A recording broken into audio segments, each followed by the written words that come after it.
Let's talk about the Donald. Yeah. So these establishment types who say, this guy can't win, but we need his followers to win the White House. So what then is the resolution? How do you get him out and keep all of his supporters in the tent?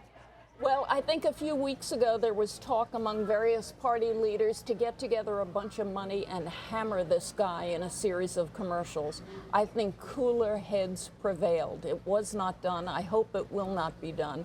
It would only further alienate Trump supporters, many of whom are serious and believing people.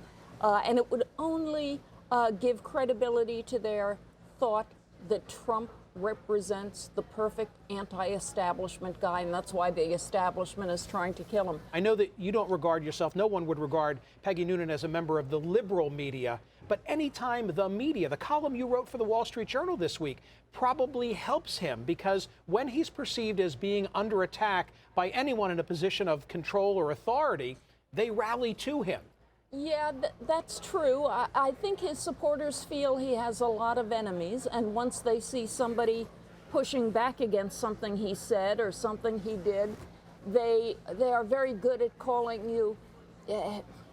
They see themselves, I think, in a way as a very special and closed group, and anybody who doesn't see it their way is a rhino, a conservative, do you know what I mean? They've got all those names. I'm sure you've been called them. Oh, and worse. My God, I'd kill to just be called those words. Is it possible that there's a hidden vote for Donald Trump? I can think of nothing more politically incorrect than to tell a stranger that you're voting for Donald Trump. Could there be a hidden vote out there of people who, I'm not going to admit it, but I'm pulling that lever when given the opportunity? Certainly possible. And there's another part that I wonder about. Republicans are always being polled about Trump, but I talk to a lot of people and a lot of Trump supporters. Some of them are independents. Some of them are Democrats. It's a very interesting thing he's got going on there.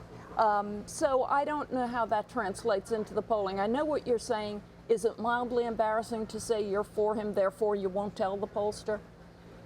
Possible, but Trump's people don't strike me as mildly embarrassed.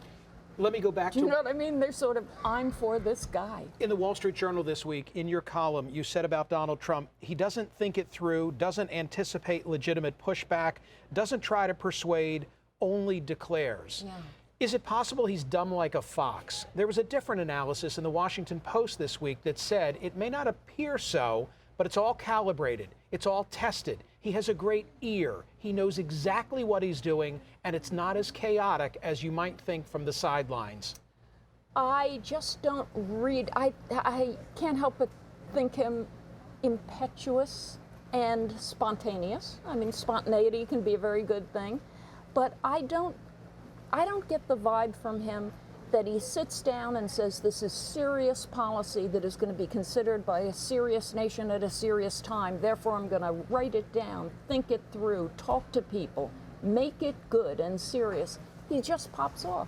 Now, does it work for him?